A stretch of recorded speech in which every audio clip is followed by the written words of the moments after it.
கிட்டத்தட்ட வந்து பார்த்தீங்க அப்படின்னா வந்து ஒரு இடத்துலேருந்து தப்பிச்சு போய் இன்னொரு இடத்துல மாட்டிக்கிறதுங்கிற மாதிரி தான் வந்து நிலாவோட வாழ்க்கை இருக்குது. ஏன்னா சோழன் நிறைய தகுடு தத்தங்கள் பண்ணிகிட்டு இருக்காரு. ஒரு ப்ராப்பராக வந்து ரொம்ப நல்லவராலாம் அவர் இருக்குல்ல இல்லை, அவருடைய சுயநலத்துக்கு அவர் வந்து நிலாவுடைய கஷ்டத்தை யூஸ் பண்ணிக்கிறாருங்கிறதும் உண்மைதான்.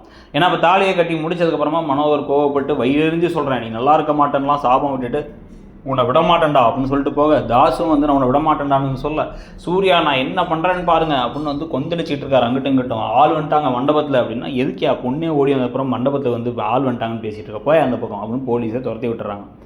இதுக்கப்புறம் தான் ரெஜிஸ்ட்ராரை வர வச்சு ப்ரூஃப் எல்லாம் வேணும் அப்படின்னா இவங்க என்ன பண்ணுறாரு, முதல்ல இவங்க வந்து அந்த பிரிண்ட் அவுட் எடுக்கிறதுக்காக ப்ரூஃப்லாம் கொடுத்து அனுப்பிவிட்டுருந்தாங்களே, இதெல்லாம் தான் வேணும் அப்படின்ட்டு அந்த ப்ரூஃப் எல்லாம் என்ன வந்து இவங்க இங்கே கொடுத்ததுக்கப்புறமா வந்து அந்த கல்யாணம் ரெஜிஸ்டர் ஆகுது. இப்போ கையெழுத்து போடணும், கையெழுத்து போட்டால் இவங்க வந்து தூக்கி போட்டுருவாங்களோ, இல்லை ரெஜிஸ்ட்ரேஷன் அதெல்லாம் வேணாம்னு தூக்கி போட்டுருவாங்களோன்னு பயம் வந்துருச்சு இவருக்கு.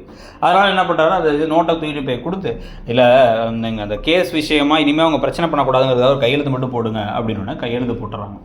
ஸோ கையெழுத்து போட்டுறாங்க. இது அஃபிஷியல் கல்யாணம் ஆகிடுச்சுங்கிறது அவங்களுக்கு இன்னமும் தெரியவே இல்லை. இப்போ இந்த சமயத்தை என்ன ஆகுதுன்னா வந்து சேரன்ட்ட அவங்க குடும்பத்தை பற்றிலாம் கேட்டுட்டு, அவங்க அப்பா குடிகாரன்னா சரி ஓகே அவங்க அண்ணனோட நம்பராச்சு கொடுன்னு வாங்கிட்டு அந்த வாழ வந்தானுங்கிற கான்ஸ்டபிள் டேங்க் பண்ணி அவர் என்ன பண்ணுறாருன்னா, வெளில வந்து இவனை பத்திரமா போயிட்டு வாங்க, ஒன்றும் கவலைப்படாதீங்க, அவனுக்கு கொஞ்சம் ஜாக்கிரதையாகவே இருங்க, அவங்க விடமாட்டானுங்க அப்படின்லாம் வந்து சொல்ல, சரின்னு காரில் ஏறி இவங்க கிளம்பிடுறாங்க.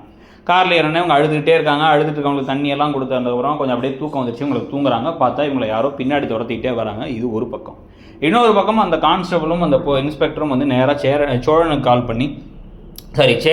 பண்ணி சோழன் வந்து உங்கள் தம்பியா அப்படின்லாம் கேட்டு, அந்த பொண்ணுக்கு வந்து நாங்கள் கல்யாணமே பண்ணி வச்சிட்டோம், இப்போ அவங்க வருவாங்க, அவங்கள ஒழுங்காக பார்த்துக்கணும், எந்த பிரச்சனையும் கொடுக்கக்கூடாது அவங்களுக்கு, அவங்க எந்த பிரச்சனை வந்தாலும் அவ்வளோதான், நான் சும்மா விட மாட்டேன்லாம் இன்ஸ்பெக்டர் சொல்ல, சரி சார்னு கேட்டதுக்கப்புறமா சேரனுக்கு நெஞ்சு வலியே வந்துருச்சு.